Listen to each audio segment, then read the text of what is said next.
They were not monsters. They did not wake each morning plotting cruelty. They did not sharpen knives or stain their hands with blood. They simply ate. While the world outside their walls cracked, starved, and screamed, they reclined. While children learned the taste of hunger before they learned their own names, silver plates were refilled. While fields dried into dust and bones pushed through skin, wine was poured slowly, carefully, so it would not spill. History remembers them as kings.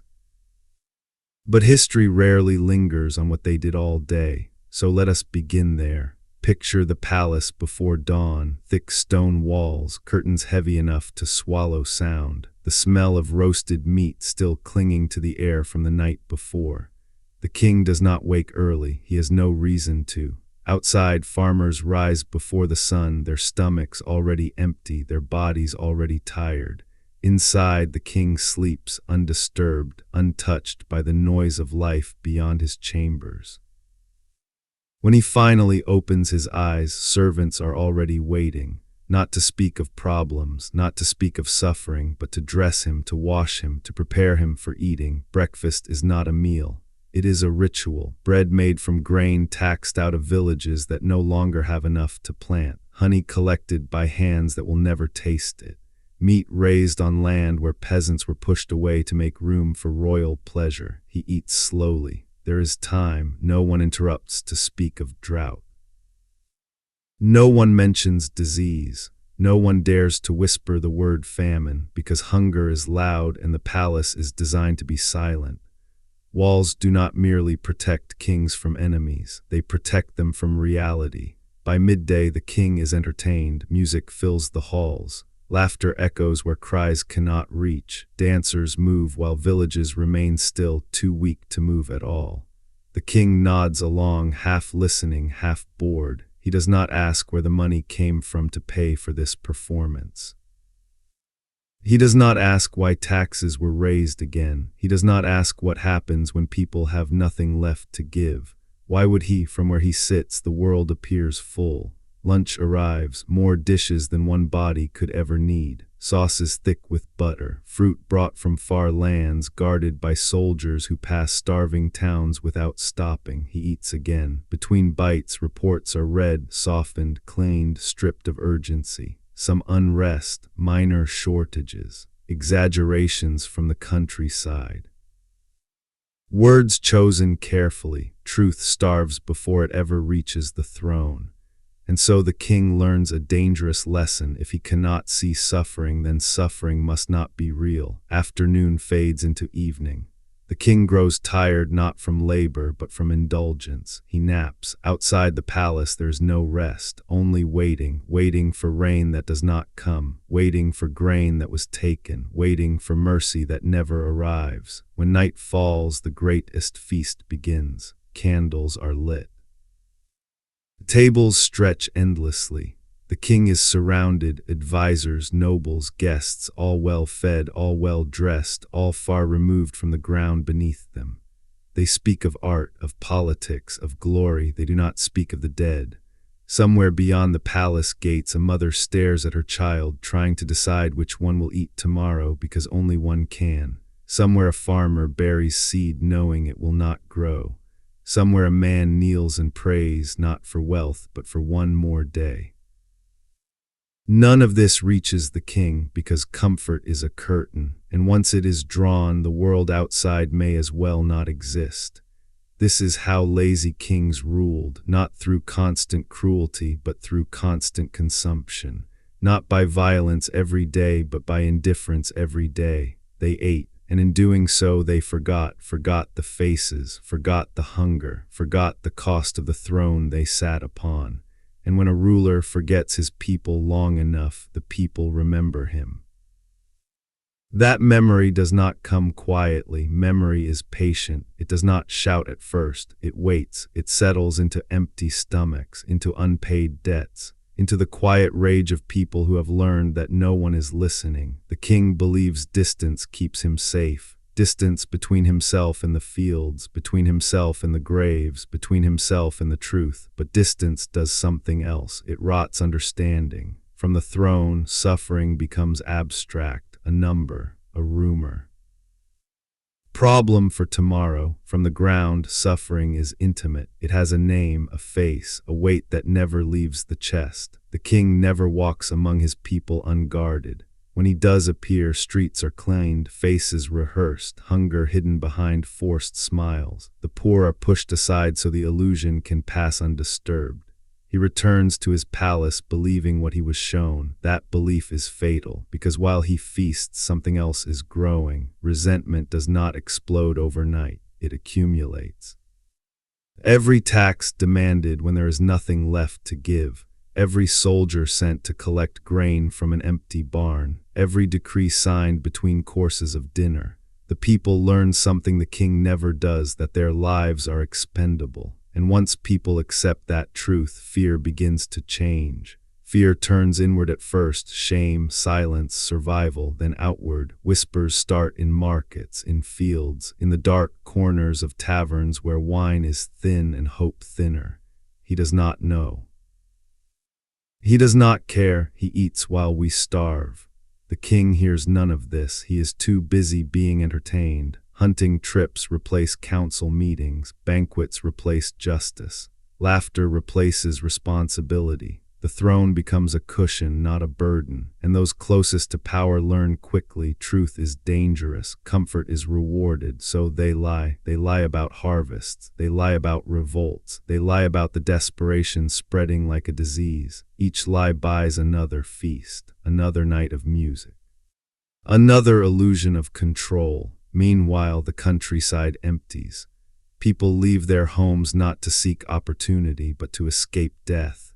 Roads fill with bodies moving nowhere in particular, carrying what little remains of their lives. Some do not make it. Their absence is not recorded. Their names are not remembered. They disappear quietly, the easiest kind of loss for a king to ignore. But hunger does not stay quiet forever. It sharpens. It teaches people that obedience has brought them nothing.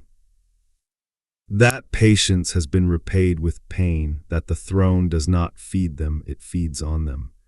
The king senses something eventually, a tension in the air, a stiffness among advisors, a delay in reports, but by then the distance has become a canyon. He cannot cross it, because he no longer understands the language of those below. Their anger sounds like noise, their demands sound like disrespect. He asks, confused, offended, why are they ungrateful? He does not realize gratitude cannot survive starvation. And so the king responds the only way a disconnected ruler can, with force. Soldiers are sent where bread should have been. Punishment replaces policy. Fear replaces leadership. Each act meant to restore order only deepens the wound, because people who have nothing left are not afraid of losing it. They have already lost, and now something irreversible has begun. Not a riot, not yet, but a shift. A moment when the people stop waiting for the king to change and start imagining a world without him. That thought spreads faster than famine ever did, and once it takes hold, no amount of feasting can stop what comes next. The imagination is a dangerous thing once it wakes. For years, the people had imagined only survival. Another sunrise, another day without collapse, another night endured. But now a new image takes shape in their minds, slow at first, fragile, almost forbidden. A world where the throne is empty. This thought does not arrive with trumpets. It arrives in silence. In the long pause after someone dares to say, what if? What if the king is not necessary? What if the suffering is not fate but design? What if the palace is not protection but theft made of stone? The king does not hear these questions. He hears echoes of comfort. Inside the palace, the rhythm of indulgence continues, only now with a faint undertone of anxiety, a tension he cannot name, only feel. Meals grow more extravagant, not less, as if abundance itself might silence unrest, as if excess could drown out emptiness, but excess only sharpens contrast. A table bending under the weight of food becomes obscene when the roads outside bend under the weight of bodies. Laughter becomes insulting when it floats above neighborhoods that no longer have the strength to cry. The king senses disloyalty. he mistakes it for ingratitude.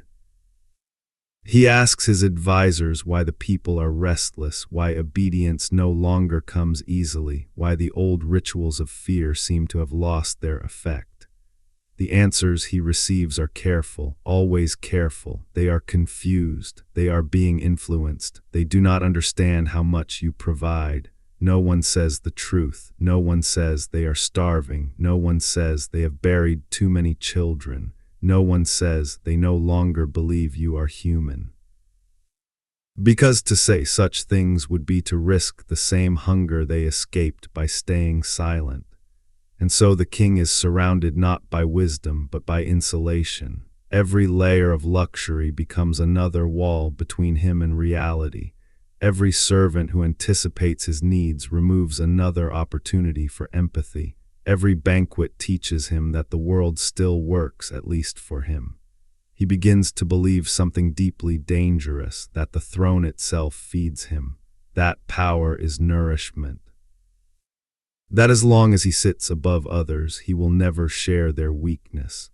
This belief has destroyed more kingdoms than war ever did. Outside the palace, hunger is no longer passive. It speaks now not in words but in movement. People gather, not in organized rebellion yet, but in shared exhaustion. They stand together in markets with nothing to sell. They sit together in fields with nothing to harvest. They wait together in lines for food that does not arrive. And in that togetherness, something changes.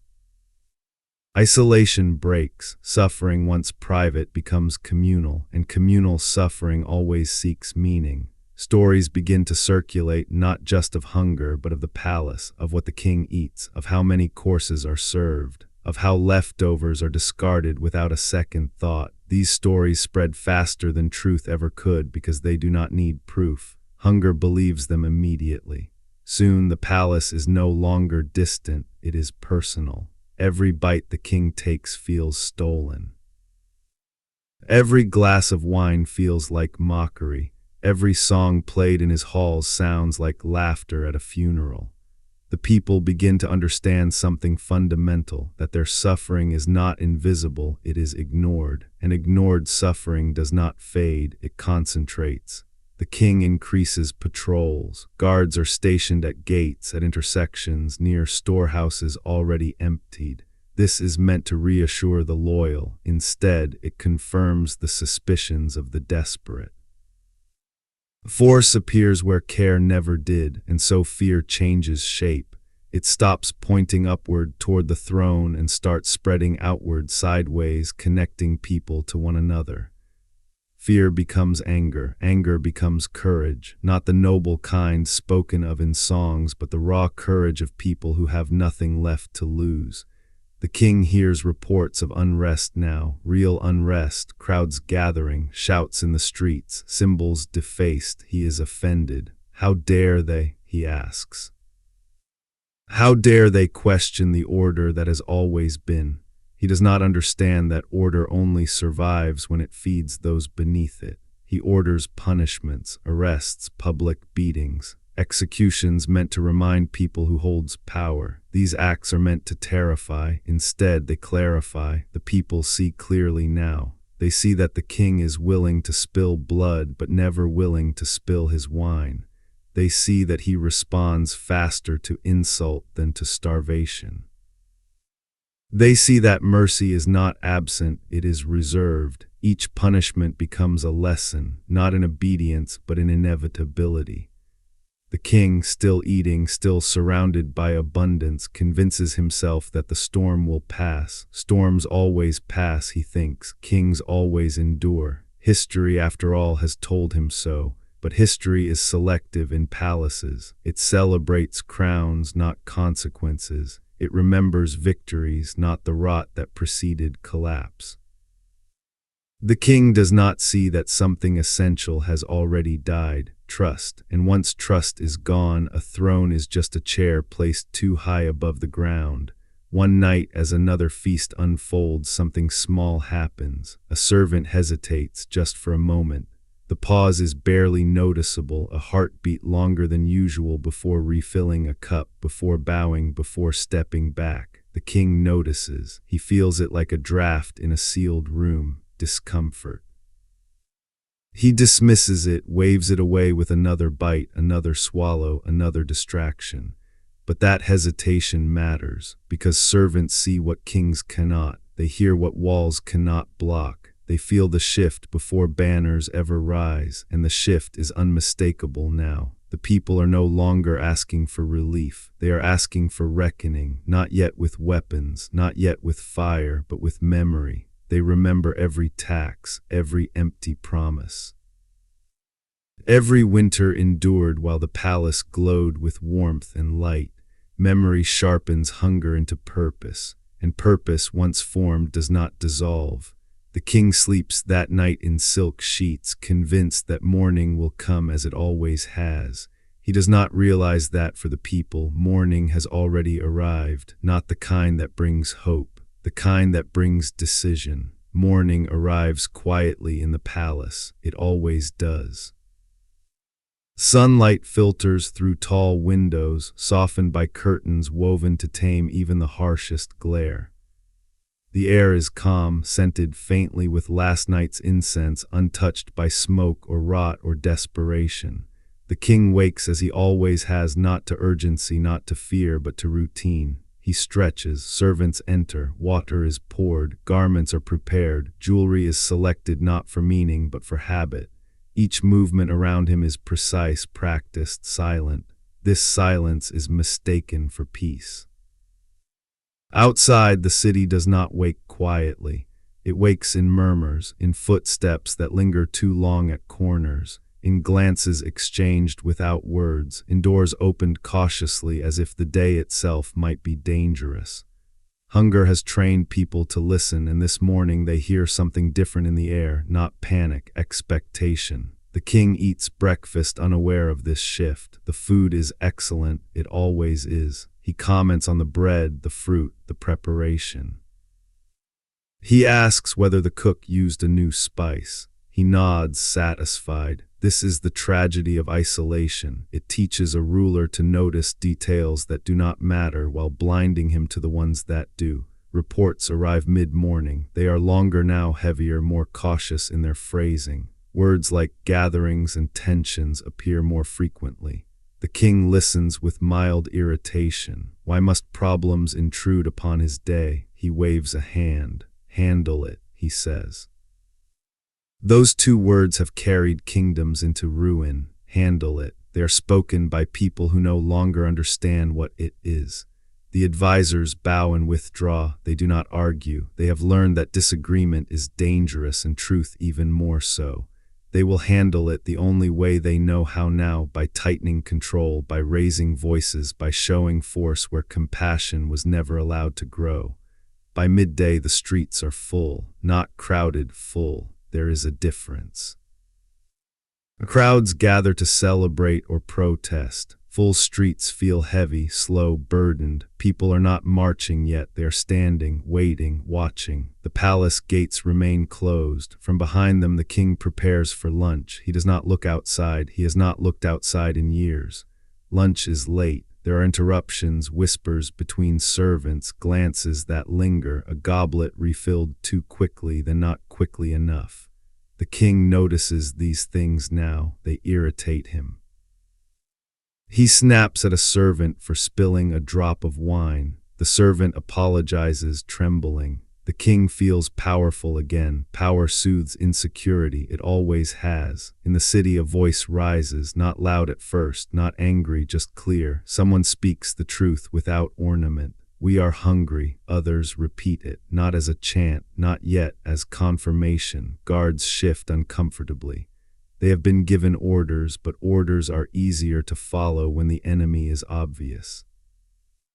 These people do not look like enemies. They look like neighbors, like family. Some guards lower their eyes. Others tighten their grip on weapons. Inside the palace, music begins.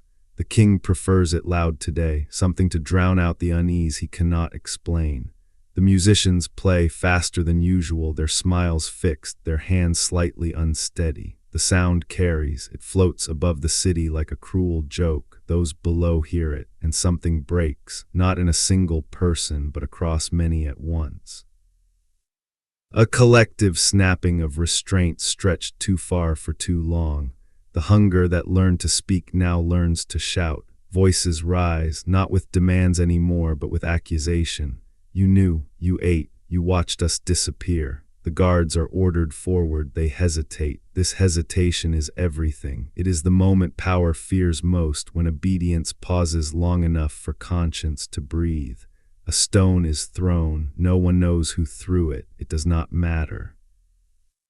It strikes nothing important, but its sound echoes louder than any command. The illusion of control shatters. The king is informed, finally truly informed. The messenger is breathless, pale, afraid. He does not soften his words enough this time. Fear has stripped him of elegance. There is unrest, he says, large unrest. The king stands abruptly. His chair scrapes against the floor. How dare they, he repeats, louder now, as if volume might restore authority. After all I have given them. This sentence reveals everything. He believes survival is a gift, that endurance is generosity. That suffering endured under his rule is somehow his achievement. He orders force, immediate, absolute. The command moves faster than wisdom ever did. Soldiers advance, steel meets flesh, blood is spilled, and with it the last remaining barrier between fear and fury dissolves. The city erupts, not in chaos, in clarity. People do not run away anymore, they move forward, together. With purpose sharpened by years of neglect, barricades form from broken carts and doors ripped from hinges. Fires start not to destroy but to signal. Smoke rises dark and undeniable, finally visible from palace windows. The king sees it now. He stands at the window, staring, silent. This is not how it was supposed to happen. Kings are not supposed to be afraid. Kings are not supposed to hear the world roar back. The advisors argue in hushed tones behind him. Escape routes are mentioned. Safe houses, loyal regiments, loyal. The word feels thinner than it used to. The king demands certainty. Will they stop? He asks. No one answers immediately, because certainty has left the room. Night falls early, thickened by smoke. The palace is no longer a sanctuary. It is a symbol, and symbols attract anger the way light attracts insects. Stones strike walls, windows shatter. The sound is unmistakable now. The king retreats inward, he eats again.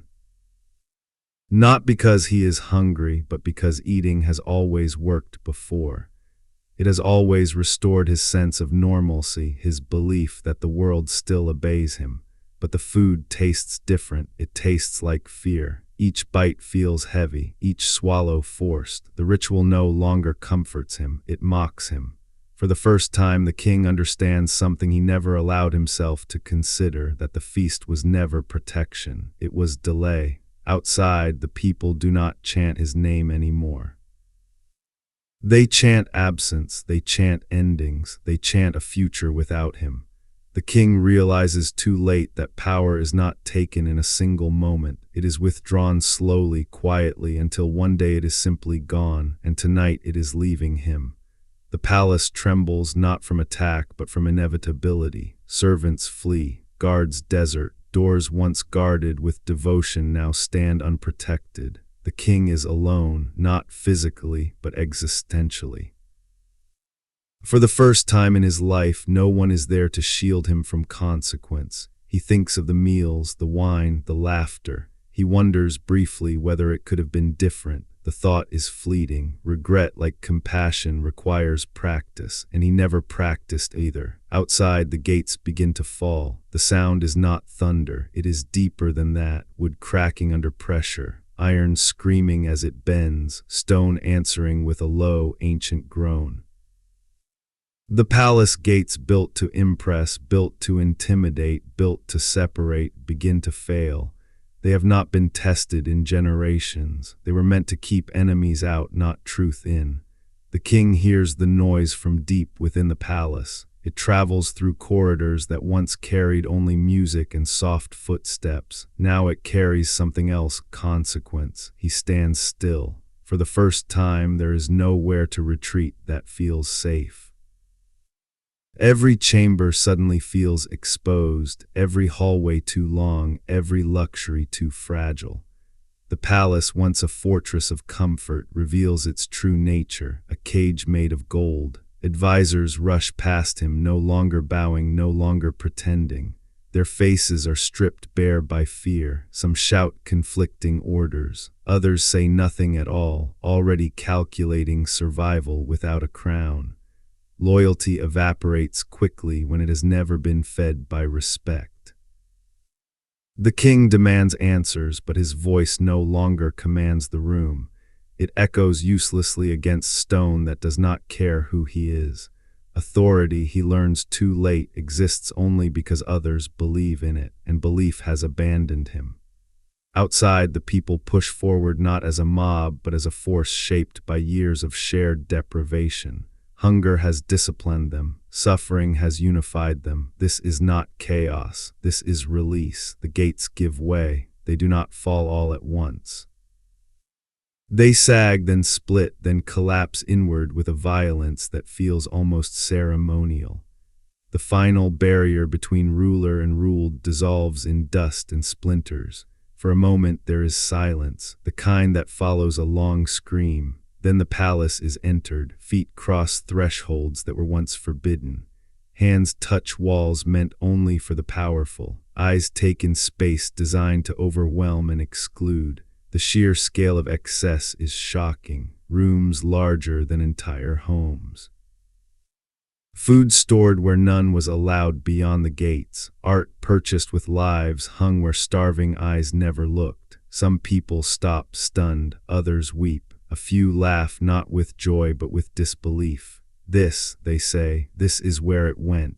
The king is moved deeper into the palace by guards whose loyalty now feels uncertain, conditional, thin. They escort him not to protect him, but to contain the situation, to delay what everyone senses is inevitable. Passes through halls he once admired without thought. Now they feel unfamiliar, accusatory. Every tapestry seems to watch him. Every polished surface reflects a man he barely recognizes. He is still dressed as a king. The clothes feel heavy. In another wing, servants scatter. Some hide, some kneel, begging forgiveness from people they once ignored. Others are dragged out, recognized, remembered. Memory has sharp eyes. The king reaches a chamber small by palace standards, still extravagant by. He sits finally, not because he chooses to, but because his legs no longer trust him. Outside the door the noise grows, voices, footsteps, the sound of a world reclaiming space. He thinks of food, not because he is hungry, but because hunger has defined his life in reverse. He has never known it, and now it surrounds him like a language he never learned to speak. He wonders if the people will kill him. This thought is strangely distant, almost academic. Death was never part of his daily calculations. It belonged to soldiers, peasants, criminals, not kings. Kings fell in books, in stories, not in real rooms. He tells himself he is still necessary. That order requires him. That chaos will follow without his guiding hand, but the noise outside contradicts him. There is no chaos in those footsteps. There is direction. The doors burst open, not violently, decisively. The king looks up. And for the first time in his life, he looks directly at his people. Not a procession, not a rehearsed crowd, not a filtered image curated for comfort. He sees faces marked by hunger, by labor, by grief. He sees eyes that have learned endurance. He sees children who should not look this old. No one kneels, no one bows, they do not shout, they stare. That stare carries more weight than any blade ever could. Someone speaks, not a leader, not a hero, just a voice shaped by necessity. Do you know what we ate yesterday? The king does not answer. He has no answer that matters. Another voice follows. Do you know who died last winter? He shakes his head slowly, almost involuntarily. Each question is not meant to be answered. They are meant to be felt. And now, with nowhere left to hide, the king feels them, not fully, not deeply, but enough to understand that he has been living in a different world entirely. They move him, not roughly, not gently, purposefully. He is escorted through corridors now filled with people. They do not touch him. They do not need to. His power has already been stripped. His presence means nothing more than what happens next. They bring him outside. The night air is cold. He had forgotten cold. The sky is dark, thick with smoke and stars. He smells the city for the first time, sweat, ash, rot, life. A platform stands ahead, not grand, not ceremonial, just functional. The king understands this is judgment, not divine. Not legal, human. He tries to speak. The words fail him. Language like empathy must be practiced, and he has spoken only to those who agreed with him for too long. Someone steps forward, an old man, bent, thin, eyes sharp with memory. "We waited," he says. "We waited while you ate." The king opens his mouth. Nothing comes out. "We waited for you to see us." Silence. "We waited until waiting became death." The king looks down. For the first time, there is no table between him and consequence. No servants, no advisors, no curtains, just faces and memory. The crowd does not rush. They do not need to. Time is on their side now. What happens next is not glorious. It is not poetic. It is not clean. It is the end of a pattern that believed itself eternal. And as the king's reign collapses into history, something else begins, fragile, uncertain, imperfect, but real. A world where hunger will no longer be invisible. The king is no longer eating, and for the first time the people are no longer silent. The night does not end with celebration. There is no cheering that lasts, no joy that fills the streets until morning, no sense of triumph that feels clean or complete. When a king falls, silence follows, not because people are satisfied, but because exhaustion finally has permission to speak. The palace stands open now. Doors that once barred entry hang uselessly on broken hinges. Rooms once guarded by fear are entered cautiously, almost reverently, as if the people expect the walls themselves to object. Some step inside and stop immediately, overwhelmed by the scale of what they see. Gold where there should have been grain, art where there should have been medicine, space where there should have been shelter. The palace is not looted at first. That surprises those who believed hunger turns people into animals. Hunger turns people into witnesses. They walk slowly. They touch surfaces lightly. They look and look again and struggle to understand how such abundance existed beside so much absence. Some weep openly, not because they admire the luxury, but because they finally see proof that their suffering was never inevitable. It was chosen. Outside, fires burn low, not out of control, but contained. The people have learned restraint from deprivation. Chaos was never their desire. Recognition was. Word spreads quickly, not through proclamations, but through mouths and memory. The king is gone. The palace is open. This is where it was hidden. People arrive from surrounding villages. Some walk for hours, some for days. They come not to destroy, but to see, to confirm that the stories were true, to understand what stole so much from them without ever lifting a visible hand. They stand in courtyards where feasts once overflowed and imagine the sound of laughter that used to echo there. They imagine plates stacked high while their own bowls sat empty. The contrast is unbearable, and yet something unexpected happens. Anger begins to soften, not disappear, but change. It turns inward toward reflection. What does one do after the throne falls? This question is heavier than any crown. The people did not rise because they had a perfect plan. They rose because starvation leaves no room for patience. Now, with the symbol of their suffering removed, they must face uncertainty, the kind hunger never allowed them to contemplate. Freedom, it turns out, is frightening. The king's name is spoken less frequently with each passing hour. Already he feels smaller. Already memory begins to shrink him, not because he does not matter, but because he no longer dominates thought. This is the final punishment of indulgent rulers. They believe themselves permanent. They are not even persistent. By morning, the city looks different, not healed, not restored, but awake. People move with purpose again, not frantic, not desperate.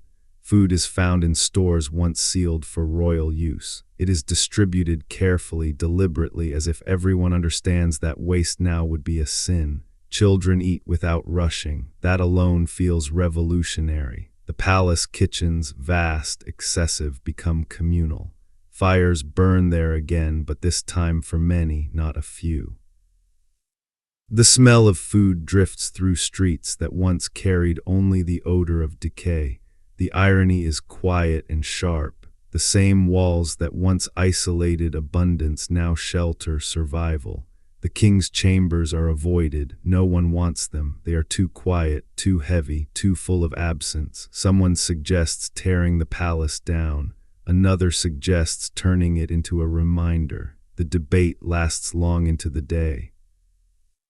Because the people understand something the king never did. That power is not only about control, it is about memory. And memory must be shaped carefully, or it will repeat what it should warn against.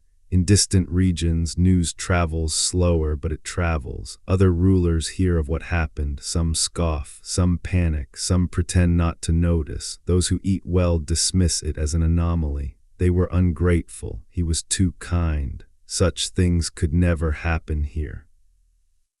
History records these sentences often. They are always wrong. What fell was not a man, it was a pattern. A pattern where comfort replaced conscience, where excess drowned empathy, where rulers mistook distance for safety. That pattern does not die easily. It waits, it watches. It finds new thrones, new palaces, new tables heavy with food while the ground below cracks open from neglect. The people now awake feel this instinctively. They do not celebrate endlessly. They organize, they argue.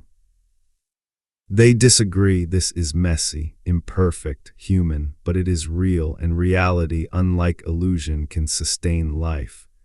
Some nights later, an old woman is asked what she remembers most about the king. She thinks for a long time, then she says, "I remember that he never looked at us." This becomes the truth that lasts, not that he was cruel, not that he was foolish, not even that he was overthrown, but that he never looked. Looking requires effort, seeing requires humility.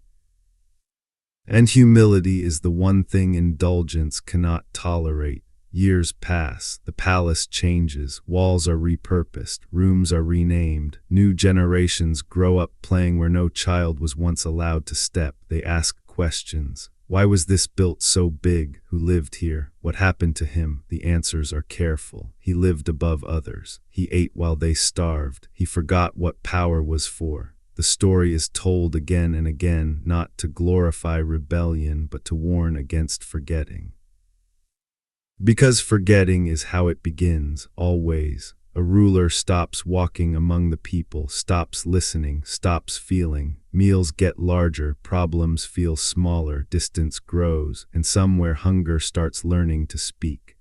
The final lesson of the lazy king is not written in blood or fire, it is written in silence, the silence that follows indulgence, the silence that grows when suffering is ignored, the silence that ends only when the walls come down, and history waits, patient, unforgiving. Always watching the table, the fall of a king does not end the story, it only ends the illusion. After the gates fall, after the throne is emptied, after the palace is open to air it has not breathed in generations, something far quieter begins to unfold, something slower, something far more difficult than revolt, the work of living with what remains. The people discover quickly that removing a ruler is simpler than removing the habits power leaves behind. Hunger may loosen chains, but it does not automatically teach balance. Years of being ignored do not disappear just because the one doing the ignoring is gone. There is relief, yes, deep physical relief. Bell is filled after years of emptiness. Sleep without the constant ache of fear. The strange luxury of waking up without calculating how much pain the day will require. But beneath that relief is something heavier. A question no feast can answer. How did it come to this? The palace stands as the center of that question. Every corridor tells a story of excess normalized over time. What once shocked now feels routine. What once required justification became tradition.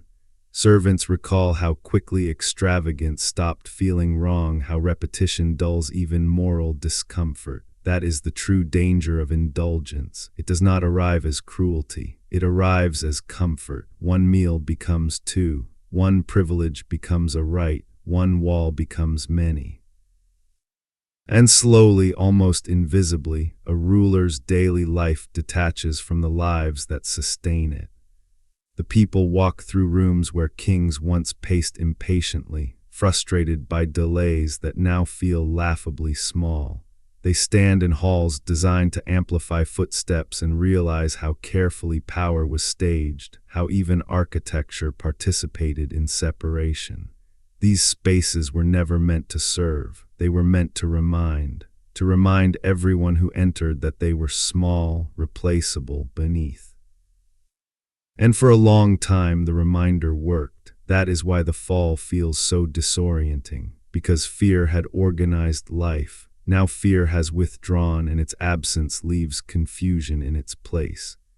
In the days that follow, arguments erupt, not violent but intense. People disagree about what comes next. Some want justice swift and severe. Others want distance from blood. Some believe the palace should be erased entirely, ground into dust so that nothing like it can ever rise again.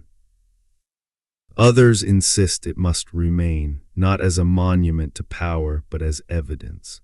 Evidence that abundance without accountability leads nowhere good. Evidence that silence is not peace. Evidence that starvation is not an accident when tables overflow nearby.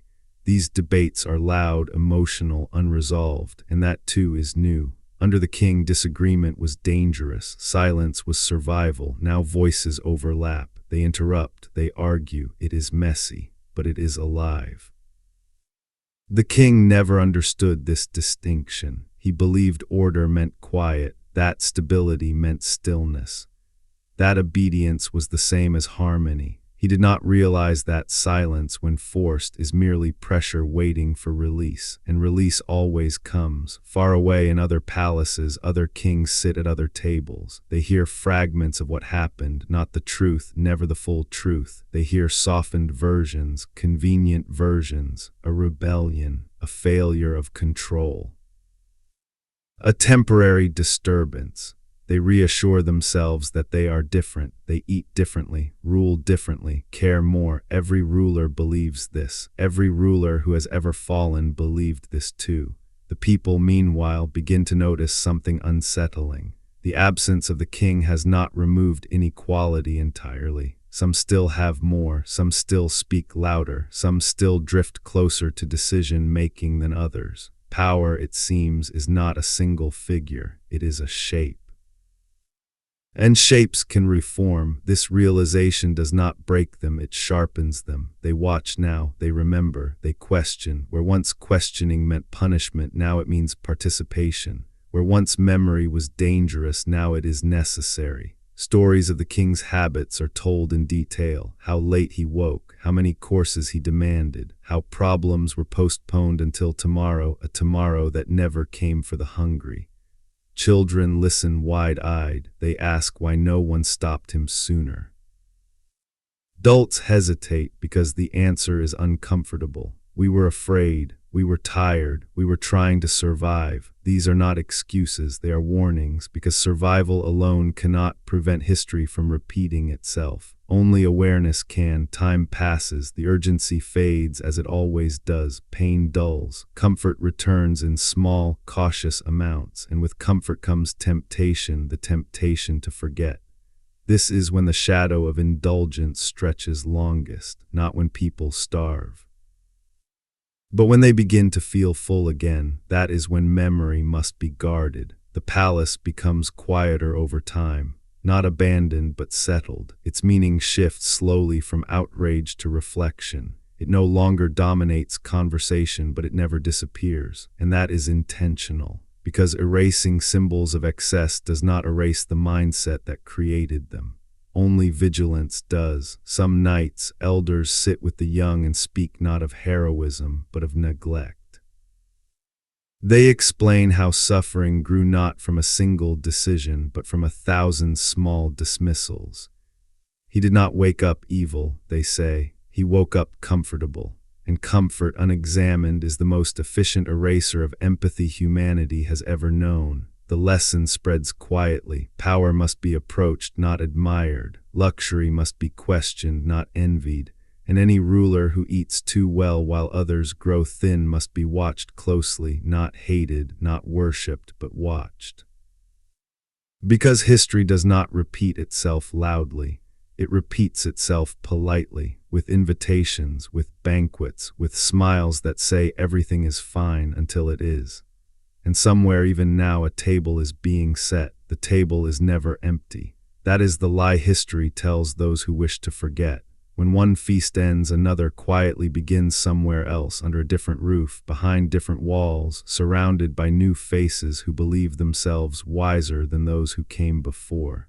The plates change. Language changes, the titles change, but the ritual remains stubbornly familiar. Someone sits higher than others. Someone eats without wondering where the food came from. Someone sleeps while the world below learns to endure without rest. This is not cruelty in its sharpest form. This is comfort left unattended. In the years that follow the fallen king, life continues its slow rebuilding. Fields are planted again, though cautiously. Trust grows unevenly, sprouting in some places while failing in others. The children grow into adults who remember hunger not as an abstraction, but as a physical memory that never quite leaves the body. They remember how it felt to measure hope in crumbs. They remember how silence felt safer than speaking.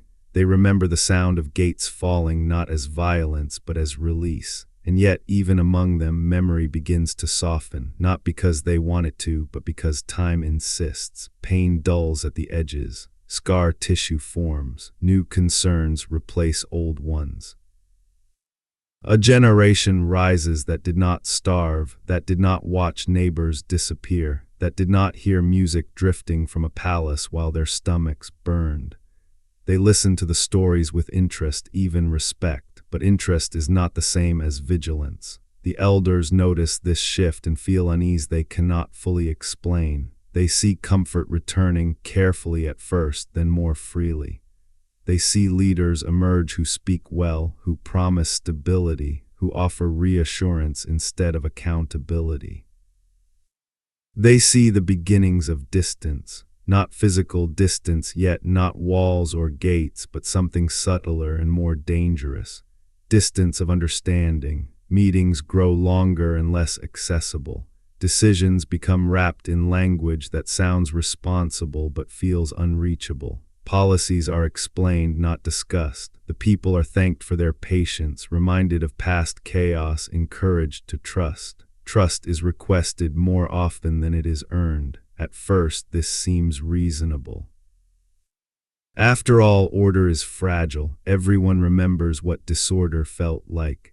No one wants to return to hunger or fear, so compromises are made, questions are postponed, attention drifts, and somewhere quietly a table grows larger, not overnight, piece by piece, a larger residence for officials, a slightly richer meal at gatherings, a small allowance justified as necessary for effective leadership. Each step seems harmless, each step is defended with logic.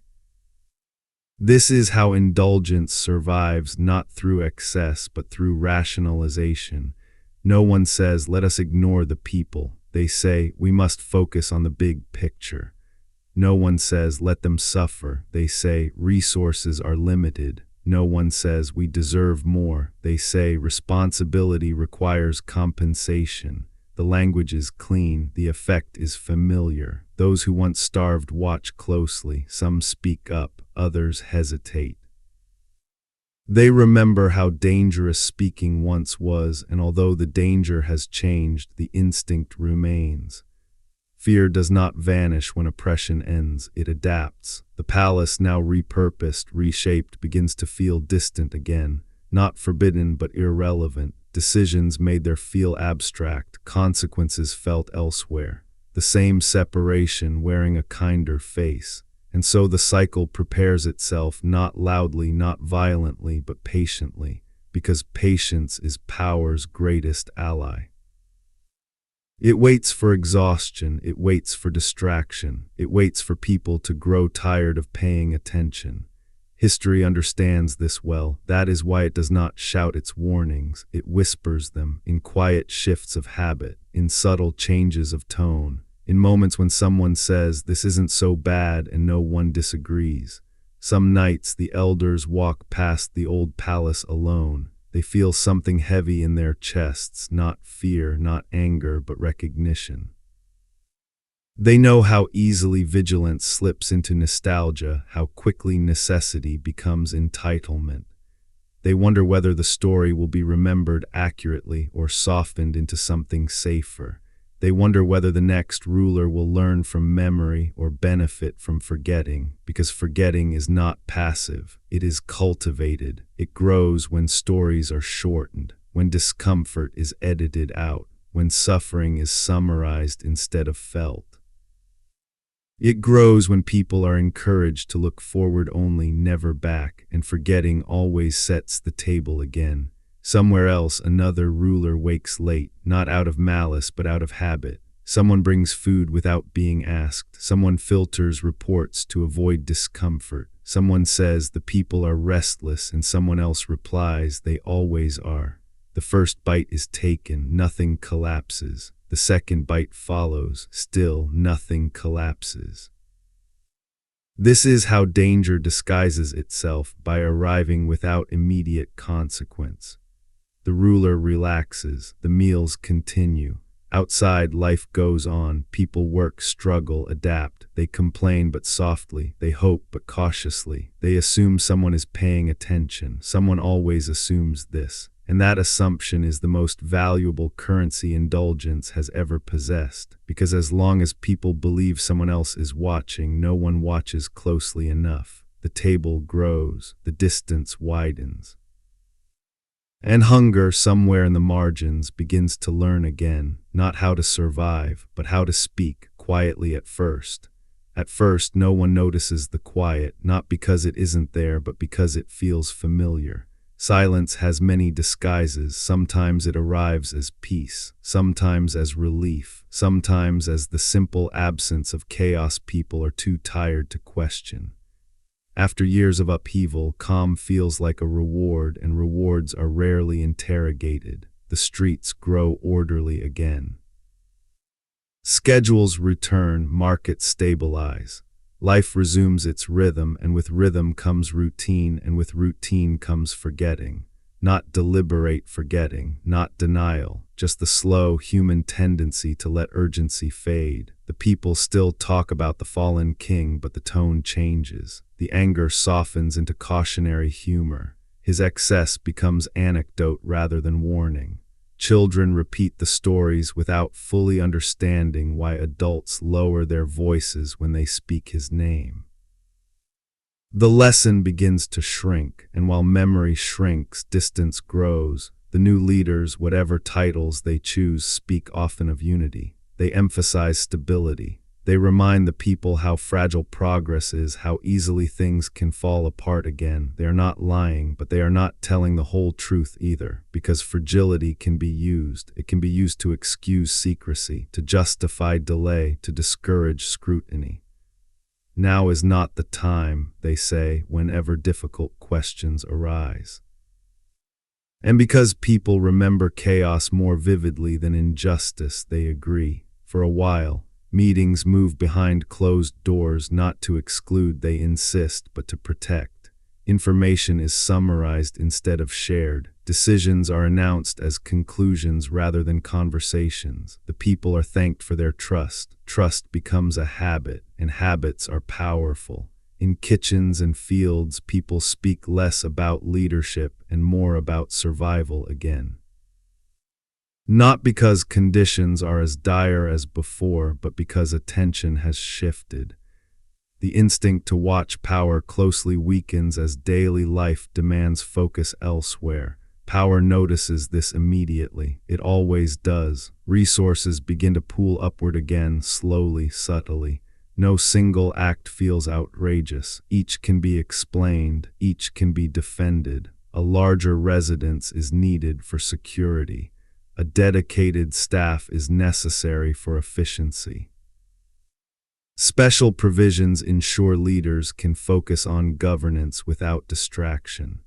Food becomes better, not extravagant, not yet, just better. Those closest to decision-making eat well, those further away eat adequately. The gap is small enough to ignore, large enough to grow. This is how hierarchies regenerate, not by force but by convenience. People who benefit reassure those who do not. They speak of patience. They speak of long-term vision. They speak of sacrifice always required from someone else, and because the people have known worse, they tolerate it. Tolerance becomes precedent. Precedent becomes expectation. Expectation becomes entitlement. No one announces a return to indulgence. It simply resumes one reasonable choice at a time. Some elders notice. They speak quietly among themselves, exchanging looks that carry shared understanding. They recognize the signs not because they are wiser, but because they have lived through the cycle once already. They try to speak up. At first, they are heard politely, then patiently, then less often. Their concerns are acknowledged, then deferred, then gently dismissed. You are holding onto the past, they are told. You see danger where there is only adjustment. Things are different now. This sentence is the most dangerous one history has ever produced. Things are different now. It has been spoken in every age. By every ruler who believed themselves immune, before every collapse that proved otherwise. The elders grow quieter not because they are convinced, but because repetition without effect is exhausting.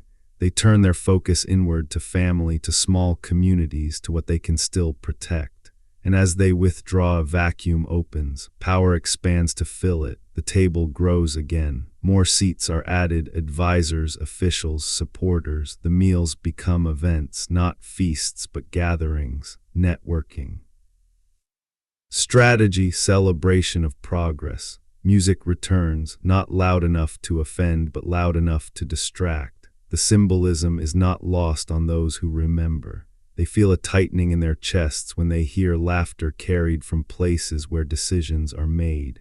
They remember a time when such sounds meant something was wrong, but memory without influence is a burden, so they say nothing. And silence once again begins to do its work. Outside the centers of power, conditions begin to strain. Not catastrophically, not dramatically, just enough to make life harder at the edges. Prices rise, opportunities shrink, support thins. The explanations are logical: global pressures, natural fluctuations, necessary reforms. Each explanation is plausible. Taken together, they form a pattern. The people feel it before they understand it. That familiar tightness, that old calculation, that instinct to conserve energy because something feels uncertain again. Hunger does not return all at once. It whispers, it reminds people how fragile fullness really is. And slowly, almost imperceptibly, the distance between the table and the street widens.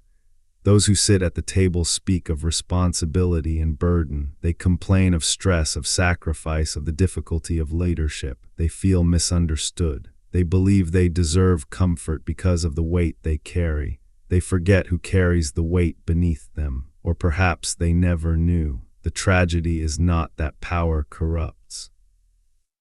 The tragedy is that power comforts, and comfort, when uninterrupted, teaches people to mistake their own experience for reality.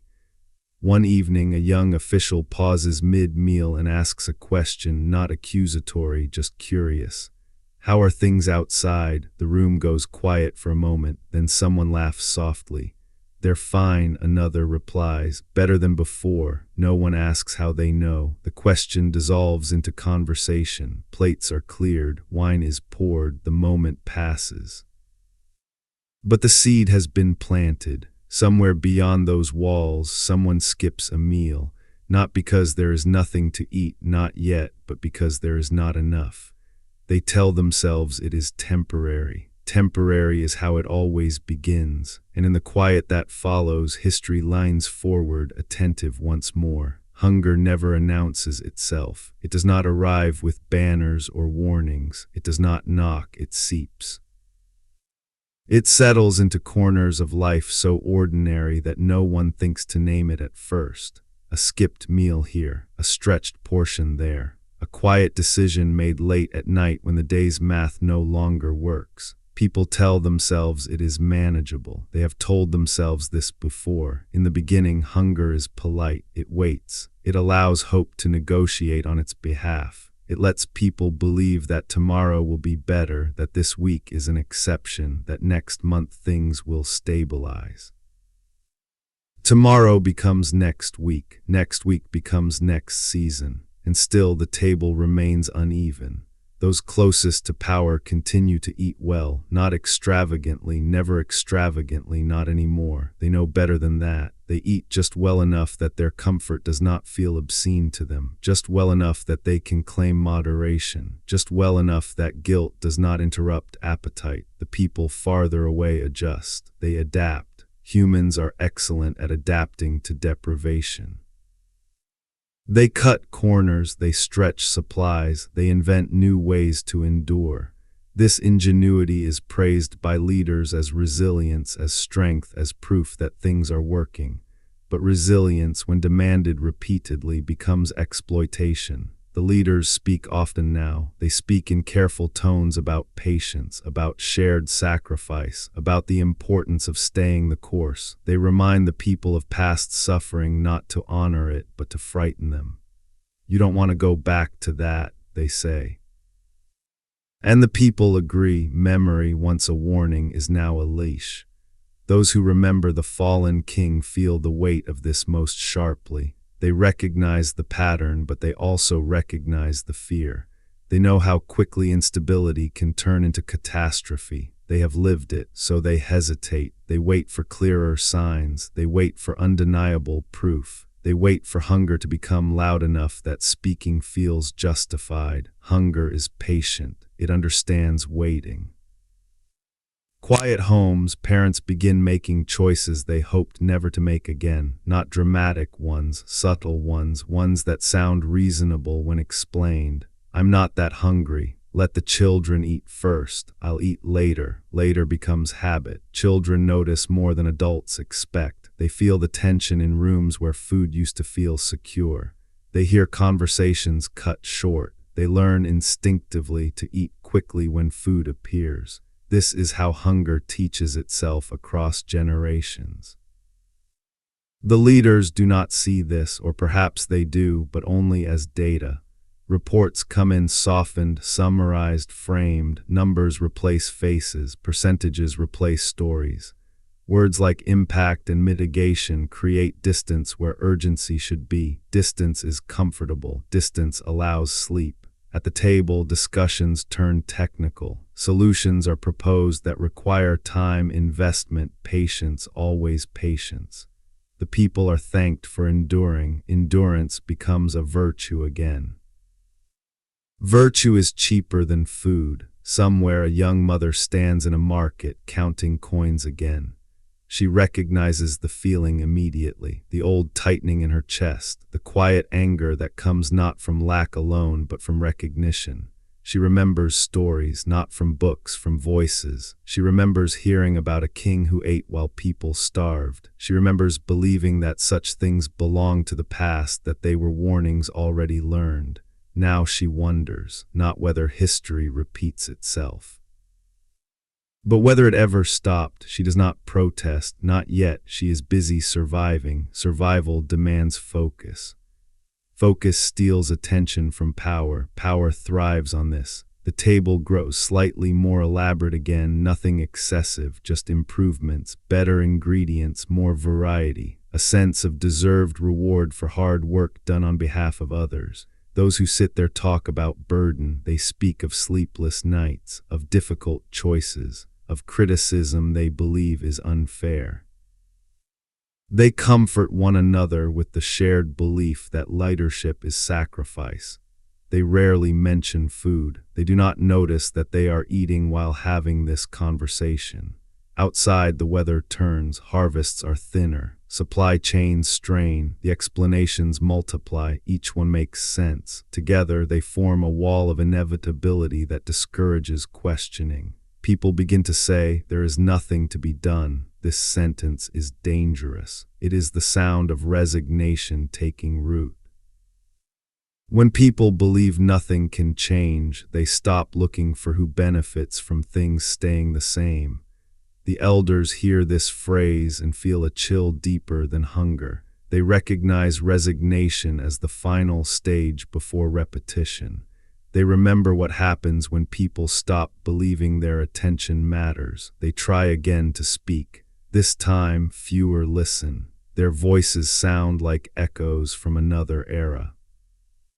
They speak of vigilance, of watching the table, of measuring leadership not by words but by distance from suffering. Younger people nod politely. They are busy, they are tired, they are hungry. Hunger narrows vision. It forces people to look down at the ground instead of up at the structure above them. And while they look down, the structure grows heavier. At night, lights glow warmly where decisions are made. Inside, laughter returns, softer than before, but real.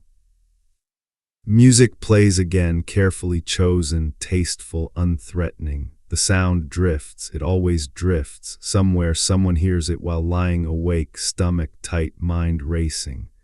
The sound triggers something old and familiar, not anger yet, not rebellion, recognition. Recognition is the first step. Hunger is learning to speak again, not loudly, not yet, but it is clearing its throat. Recognition does not rush. It sits quietly in the mind, unfolding slowly, like a memory that refuses to stay buried.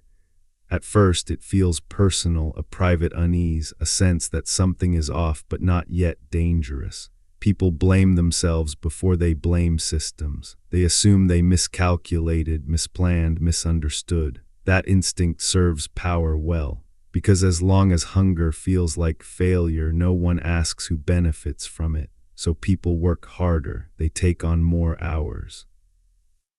They accept worse conditions with better attitudes. They tell themselves endurance is character, that struggle is proof of worth. They repeat the phrases they have been taught. This is just how things are. Everyone is struggling. At least it's not as bad as before. Comparison becomes a sedative. It dulls anger by reminding people of worse pain. It convinces them that present suffering is acceptable because it is not absolute.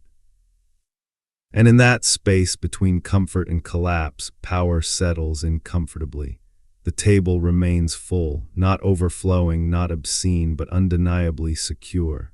Those seated there rarely speak of hunger directly. When they do, it is in abstractions: food insecurity, economic pressure, temporary hardship, words that feel clean, manageable, distant.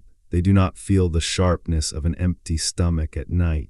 They do not hear children crying themselves to sleep from discomfort. They do not lie awake calculating how many days remain before choices become irreversible. Distance protects them, and distance, when protected long enough, becomes belief. They believe they are doing their best. They believe hardship is unavoidable. They believe the people will understand. Understanding, however, has limits. Those limits are measured in meals. The people begin to notice patterns, not suddenly, not dramatically. They notice that some neighborhoods recover faster than others. That aid arrives reliably in certain places and sporadically in others. That explanations are plentiful, but solutions always seem delayed. They notice that leaders still eat together, that gatherings continue, that there is always enough for meetings, for conferences, for ceremonies. Ceremony, it turns out, is expensive, and expensive things always reveal priorities. These observations circulate quietly at first, in kitchens, in lines. In the low hum of shared spaces where people wait together and have little else to do but talk. No one shouts accusations, they ask questions. Why does it take so long? Why do they always seem calm? Why does sacrifice never reach the table? Questions are dangerous because they spread without needing permission. The leaders sense this shift. They feel it not as threat, but as discomfort, the kind that interrupts appetite. Meetings become longer. Messaging becomes more deliberate. Appearances are staged more carefully. They begin to speak more often of unity. Unity is another word history has taught us to watch. Unity sounds noble. Unity sounds necessary. But unity, when demanded rather than built, is often a request for silence. We must not divide ourselves, they say, when people ask who eats and who does not. We must not undermine progress, they say, when someone points out disparity. We must trust the process, they say, when the process seems designed to be trusted rather than examined. Trust becomes obligation. Obligation becomes pressure. Pressure creates silence, and silence creates space. In that space, hunger sharpens its voice. It stops being purely physical. It becomes emotional, psychological, collective. People feel it not just in their bodies, but in their dignity, in the sense that their lives are being managed rather than valued. This is when hunger changes form. It stops asking for food. It starts asking for fairness. The elders notice this shift and feel both fear and relief. Fear because they know where this path can lead. Relief because recognition has finally moved beyond the private. They begin telling the stories again, not as warnings this time, but as mirrors. They speak of how indulgence rarely looks like cruelty from the inside, how those who benefit always believe their comfort is justified. How silence grows when people are made to feel unreasonable for wanting more than survival. Some listen, others are too tired. Fatigue is power's greatest shield because fatigue makes even injustice feel inevitable. The leaders respond with gestures, small ones, symbolic ones, a public visit to a market, a speech acknowledging difficulty, a promise of reform. These gestures are not lies, but they are incomplete. They address appearance, not structure, emotion, not distribution, concern, not consequence.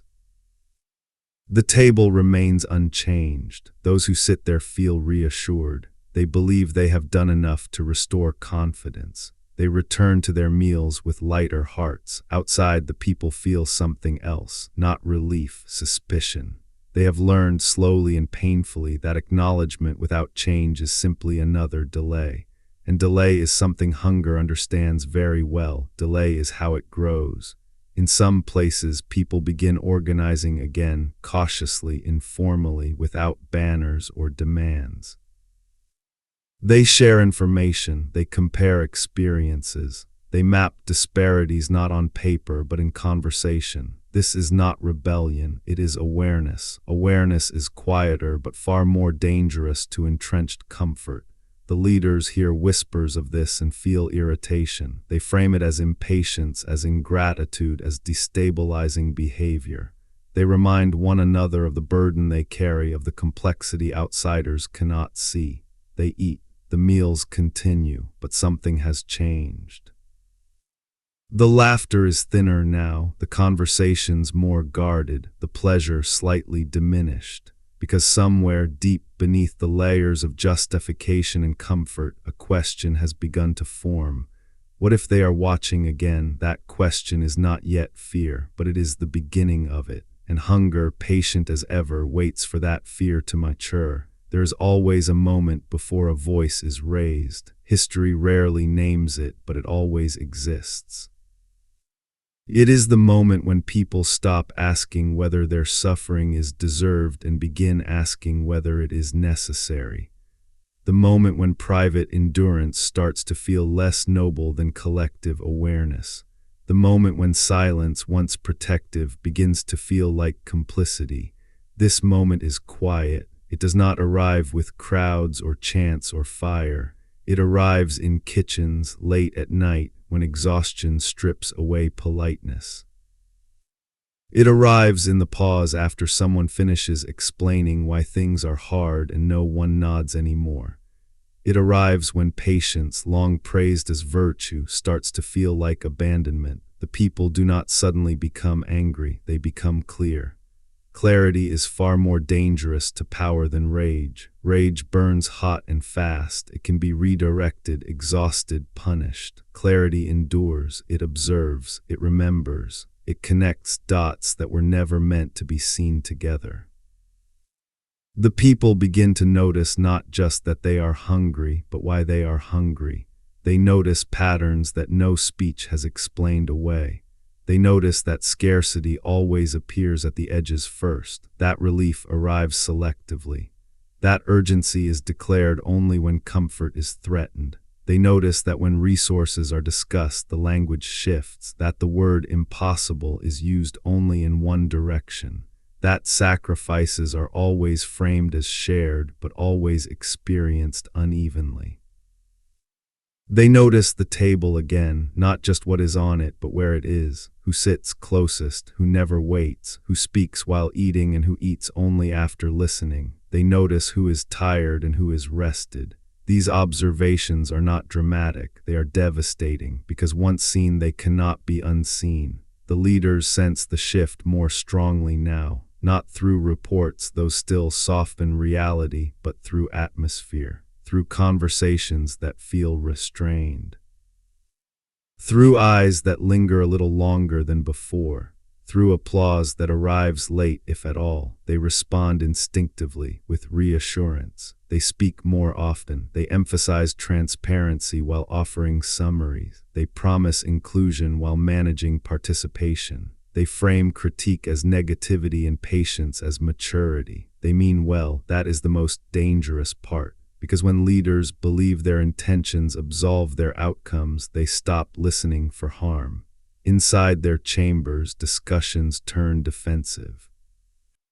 They speak of misunderstanding, of perception problems, of the difficulty of leading an ungrateful population.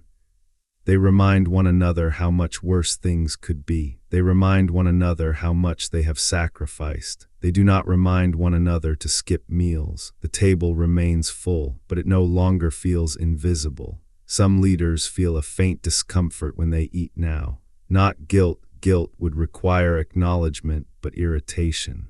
The sense that pleasure is being watched, measured, judged.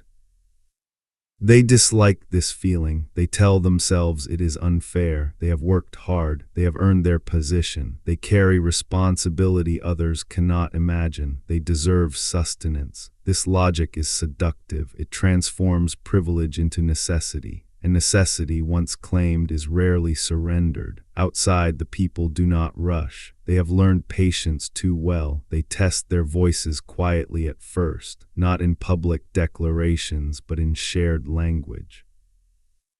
They begin using words like pattern and priority. They compare notes not to inflame, but to understand. Understanding spreads faster than anger ever could. Children ask sharper questions now. Why do they have more? Why do they always eat? Why do we have to wait? These questions are harder to silence. Adults stumble over answers. They realize that the explanations they accepted for themselves no longer satisfy the next generation, and that realization carries weight. Because hunger endured in silence is one thing, hunger explained away to children is another. The elders watching this shift feel the familiar tightening again, not dread, not excitement, recognition. They know this phase well. It is the threshold, not yet rebellion, not yet revolt, but readiness. Readiness is subtle. It does not announce itself. It accumulates. It forms in shared glances, in conversations that end with something isn't right, in the quiet agreement that follows.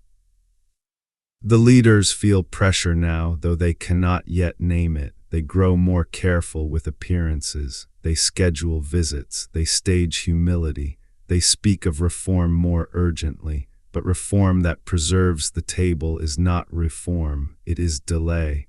And delay only works when people still believe waiting will be rewarded. That belief is thinning. One evening during a gathering meant to demonstrate unity, a leader raises a glass and speaks of resilience, of collective effort, of shared hardship overcome together. The speech is well written, the sentiment polished. When it ends, the applause is brief, not hostile, just restrained. The leader feels it like a chill. Something has shifted irreversibly. That night, as plates are cleared and food remains untouched, a rare occurrence, a question lingers unspoken in the room. How long can this last? No one answers, they eat anyway. Outside, someone goes to sleep hungry, not starving, not desperate, just hungry enough to remember. And memory, once awakened, does not go back to sleep easily. This is the moment before the voice, the breath before the word, the stillness before history decides whether it will whisper or shout. History does not end with kings, it ends with witnesses. Every age believes it is watching the past from a safe distance, convinced that the patterns no longer apply, that the mistakes have been learned, that hunger will never again be ignored while comfort grows unchecked. And yet the table is always there, sometimes carved from stone, sometimes hidden behind policy, sometimes dressed in language so refined it no longer sounds like excess at all. The lesson was never only about a king. It was about distance, about comfort that forgets its source. About power that eats too well to hear the stomachs growling below. Because the moment leaders stop seeing, the moment people stop watching, the moment silence feels easier than attention, the story begins again. Not loudly, not dramatically, but patiently. If this story felt familiar, if any part of it felt uncomfortably close, that is not coincidence. That is history doing what it always does, leaning forward, waiting to see who is paying attention. If you are still here, still listening, then you are part of the memory that keeps this cycle from repeating unchecked. So before we go silent, subscribe if you believe stories like this should continue to be told. Comment below and tell us where you're watching from. Let history know its witnesses are everywhere. And if this narration stayed with you, share it with someone who needs to hear it, because hunger begins in silence, but it ends when people refuse to stop watching. And as long as someone is watching, the table is never truly hidden.